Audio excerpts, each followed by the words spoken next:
The connection was terrible, crackling with static, but my brother's smug voice came through clearly enough. They won't even notice the money's gone, Sarah. They barely know what day it is anymore. I gripped my phone tighter, the humid African air suddenly feeling suffocating.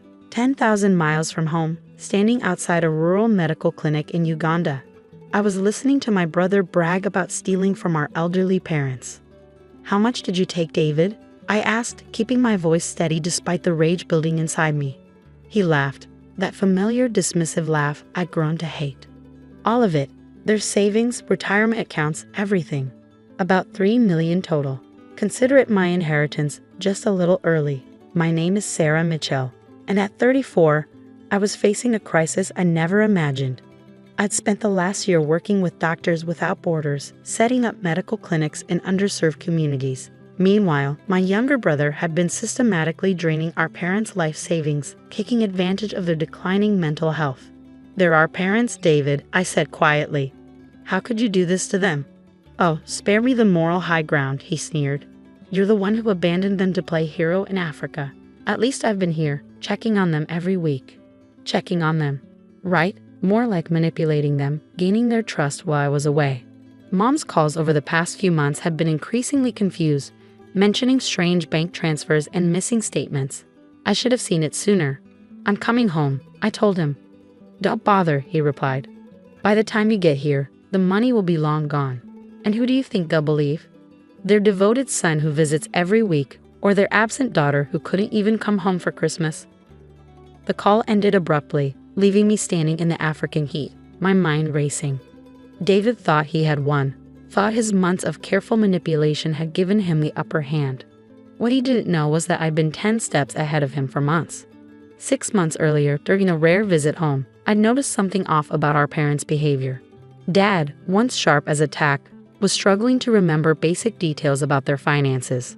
Mom kept mentioning David's helpful suggestions about consolidating their accounts.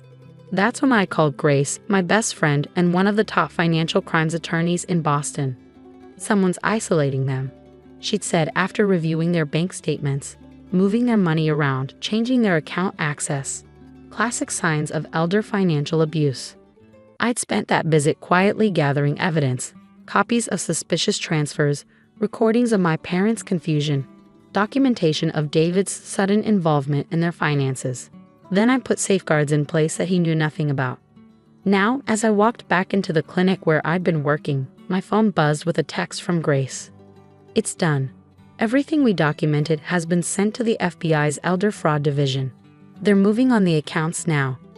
I smiled, thinking of David's confidence, his certainty that he'd gotten away with it. He had no idea that every transaction he'd made had been monitored, every document he'd forged had been logged, every manipulation had been recorded.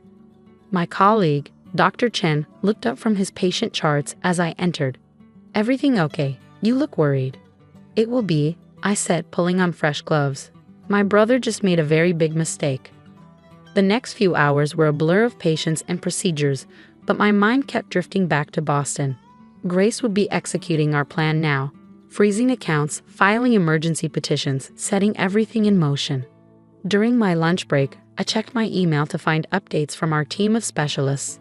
The forensic accountant who traced David's money movements, the elder care attorney who documented our parents' declining capacity, the private investigator who tracked David's suspicious spending patterns. Your brother's been busy, the PI's report noted. New car, luxury apartment, expensive watches. Classic signs of someone burning through stolen money fast. I thought about David sitting in his new apartment, probably congratulating himself on his clever scheme. He'd always been the manipulative one, using charm and lies to get what he wanted. Growing up, he convinced our parents that his every failure was someone else's fault. Now he was taking advantage of their mental decline to steal everything they had. Grace called as I was finishing my shift. The FBI is very interested, she said without preamble. The evidence is overwhelming. Systematic elder abuse, fraud, theft. They're building a case for federal charges. How long? I asked, stepping outside into the cooling evening air. A few days to freeze everything, maybe a week to bring charges. But Sarah, there's something else. The forensic accountant found other victims. My heart sank. What do you mean? Your brother's been running investment scams, small ones at first, targeting other elderly people in your parents' social circle. We've identified at least 12 victims so far. I closed my eyes, feeling sick. How much? Another 2 million, approximately. He used your parents' reputation in the community to gain trust. Convinced people to invest in fake business ventures. The magnitude of David's crimes was staggering. This wasn't just opportunistic theft from our parents. It was a calculated scheme that had probably been years in the making. What about our parents? I asked. Are they safe? I've arranged for a geriatric care manager to check on them daily, and have filed for emergency guardianship to protect them from further exploitation. The hearing is next week. I looked at my calendar, at the patients scheduled for upcoming surgeries. I need to come home. The clinic can spare you for a few weeks, Dr. Chen said, making me jump. I hadn't heard him approach. Family emergencies take priority. The next 24 hours were a whirlwind of arrangements. My replacement was briefed, my patients were transferred, and my flight was booked. As I packed my bags, I received another call, this time from the FBI agent handling the case. Ms. Mitchell, she said, her voice professional but kind. I want you to know we're moving quickly. Your brother's assets have been frozen, and we're preparing to execute search warrants. But there's something you should be prepared for. What is it? Based on our preliminary investigation, a significant portion of the money is already gone. Spent on luxury items, gambling, high-risk investments that failed. Recovery may be limited. I sat down on my bed, absorbing this. How much is left? Of the 5 million total, maybe 2 million if we're lucky. We'll do everything we can to recover assets, but I understand, I said quietly. Thank you for being honest. After hanging up, I opened my laptop and logged into my own banking accounts. The numbers that greeted me represented 10 years of careful saving, of living modestly despite my doctor's salary, of investing wisely and planning for the future. I had enough, not to replace everything David had stolen, but enough to ensure our parents would be taken care of. It wasn't the retirement they planned, but they wouldn't lose their home or go without care. My phone buzzed again. Another text from David, his tone still smugly confident. About the new Porsche today. You should see it, sis. This is the life I was meant for. I didn't respond. Let him enjoy his last few days of freedom. Let him think he'd won. The truth would hit him soon enough.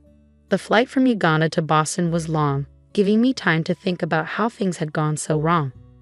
David had always been the troubled one, dropping out of college, bouncing between jobs, living off our parents' generosity. But I never imagined he'd go this far. I landed at Logan Airport to find Grace waiting for me, looking crisp and professional despite the early hour. The warrants are being executed right now, she said as we walked to her car. FBI agents are at his apartment, his office, everywhere he might have hidden assets. Does he know yet? He's about to. They're letting him finish his breakfast at that fancy cafe he likes before they move in. Apparently, he's a regular there, always bragging about his financial success. I thought about David sitting there, sipping his expensive coffee, having no idea that his world was about to implode. What about our parents? I asked as Grace navigated through Boston traffic. How are they? Her expression softened. Confused. Upset. The care manager says they keep asking about David, wondering why he hasn't visited this week. They don't fully understand what's happening. That was both a blessing and a curse. Their cognitive decline had made them vulnerable to David's manipulation, but it also meant they might be spared the full pain of his betrayal. We pulled up to my parents' house, the beautiful colonial where I'd grown up, just as another car was leaving. Through the window, I glimpsed David's expensive watch, his new designer suit. Perfect timing, Grace murmured. The FBI is 3 minutes away. We'll be even from a distance. I could see the moment reality hit him. His face drained of color, his shoulders slumped, and the casual arrogance he'd worn like armor finally cracked. As the agents led him away in handcuffs, he looked toward our parents' house and saw me watching. For a moment, our eyes met. I saw shock, then anger, then something close to fear. Able to see the whole show. Sure enough, moments later, 3 black SUVs pulled up behind David's Porsche. I watched through Grace's car window as agents approached him, their badges glinting in the morning sun. I stepped out of the car, letting him see me clearly. Enjoy prison, David, I said quietly, though I knew he couldn't hear me. You earned it. The weeks following David's arrest were a blur of legal meetings, medical appointments, and difficult conversations. Our parents' condition was worse than I'd realized, not just normal aging, but early-stage dementia that David had exploited. They need full-time care, Dr. Harrison, their geriatrician, explained gently. The stress of this situation has accelerated their decline. I sat in her office, reviewing their test results. What are our options? There were excellent memory care facilities, but they're expensive, given the financial situation. Money won't be an issue, I interrupted. I'll make sure they get the best care available. That afternoon, I met with my financial advisor to restructure my investments. Between selling my condo in Boston and liquidating some long-term savings, I could ensure our parents' care for years to come. Are you sure about this? Grace asked when I told her my plans. You're giving up your own security. They're my parents, I said simply. And after what David did to them, I'm the only one they have left. The FBI's investigation revealed the full scope of David's crimes. Beyond stealing from our parents, he targeted elderly people throughout their social circle, using our family's good name to gain trust. The scheme had been elaborate: fake investment documents, forged signatures, manipulated bank statements. Your brother's looking at serious federal time, the lead investigator told me. The evidence is overwhelming. I visited David in jail once, a week after his arrest. He sat across from me in his orange jumpsuit, his designer clothes and expensive watch replaced by prison basics. Come to gloat? He asked bitterly. No, I replied. I came to understand why. They loved you, David. Supported you through everything. How could you do this to them? He laughed, a hollow, ugly sound. They were going to waste it all on nursing homes and medical care. I deserve that money. I'm their son. And I'm their daughter, I said quietly. The difference is, I wanted to take care of them, not steal from them. His expression darkened. You think you're so perfect, don't you? Saint Sarah, the doctor, the humanitarian. Well, guess what? While you were saving strangers in Africa, I was here, watching them decline, realizing they'd spend every penny on staying alive a few more miserable years. I stood up disgusted. You're right about one thing. I was in Africa, helping people. But I was also watching you, documenting everything, making sure you couldn't destroy our family. Goodbye, David. Enjoy the next 15 to 20 years. As I walked out, he called after me. They won't even remember who you are soon. What's the point of sacrificing everything for people who won't know you? I didn't turn around, but his words haunted me. Not because he was right, but because he so fundamentally misunderstood what family meant. The next few months were focused on settling our parents into Sunrise Gardens, one of the best memory care facilities in Massachusetts. Their confusion about David's absence was painful to witness, but the staff were skilled at redirecting their anxiety. They're adjusting well, Susan, their primary care nurse, told me during my daily visit. Having you here so often helps. I'd taken a leave of absence from Doctors Without Borders, renting a small apartment near the facility. My parents might not always remember I was their daughter, but they knew I was someone who cared, someone who made them feel safe. Grace helped me navigate the legal aftermath of David's crimes. Some of the stolen money was recovered, but most have been spent or lost in bad investments. The victims from the community were devastated, not just financially but emotionally. We trusted him because of your parents, Mrs. Peterson, our former neighbor, said tearfully when I visited to apologize. They were such good people. We never imagined. I ended up organizing a support group for David's victims, connecting them with financial advisors and elder care attorneys who could help them rebuild. It wasn't much, but it was something. One evening, as I sat with Mom during dinner, she had a moment of clarity. Sarah, she said, reaching for my hand. You're taking care of us, aren't you? I squeezed her hand gently. Yes, Mom. I am. But what about your work, your life? This is my life right now, I told her. Being here with you and Dad. She frowned slightly. David, he did something bad, didn't he? I remember being scared about money. Don't worry about that, I said softly. Everything's taken care of now. Her moment of lucidity passed, but the conversation stayed with me. Grace visited one Sunday, bringing coffee and her usual straight talk. You need to think about your future, she said as we sat in the facility's garden, watching Dad enjoy the sunshine. You can't put your whole life on hold indefinitely. I'm not, I replied. I'm just reprioritizing. She gave me a knowing look. Sarah, you've given up your condo, your savings, your career in international medicine. That's more than reprioritizing. What was I supposed to do? Let them end up in some underfunded state facility? Let David win? No, she said gently. But there might be a middle ground. What if you could find a way to continue your work while still being there for them? Her words got me thinking. The next day, I reached out to several local hospitals about positions in their international health departments. To my surprise, Boston General was looking for someone to coordinate their global health initiatives, a role that would let me use my experience while staying close to home. The interview was scheduled for the following week. As I prepared for it, I received an unexpected letter from David. Dear Sarah, it began. Prison gives you a lot of time to think. I've been thinking about what you said during your visit, about family and sacrifice and doing the right thing. I didn't get it then. Maybe I'm starting to now. I know it doesn't change anything, but I'm sorry. Not just for the money, but for making you give up everything to fix what I broke. I folded the letter carefully and put it away. Maybe it was genuine remorse, maybe it was just another manipulation. Either way, it didn't change my path forward. The interview at Boston General went well. They offered me the position, along with flexibility to balance work with my parents' care. It wasn't the same as being in the field, but it was a way to continue making a difference while honoring my family obligations. 1 year after David's arrest, I sat in my new office at Boston General, reviewing proposals for international medical partnerships. Photos of my parents covered my desk, old ones from when they were young and vibrant, newer ones showing peaceful moments at Sunrise Gardens. Grace stopped by with lunch, a weekly tradition we'd started. You seem happy, she observed. More settled. I thought about everything that had changed. My life looked nothing like I planned, but somehow it felt right. I am, I replied. It's not the path I expected, but it's the right one. You know, she said carefully, some of David's assets were finally liquidated. The FBI recovered more than they expected.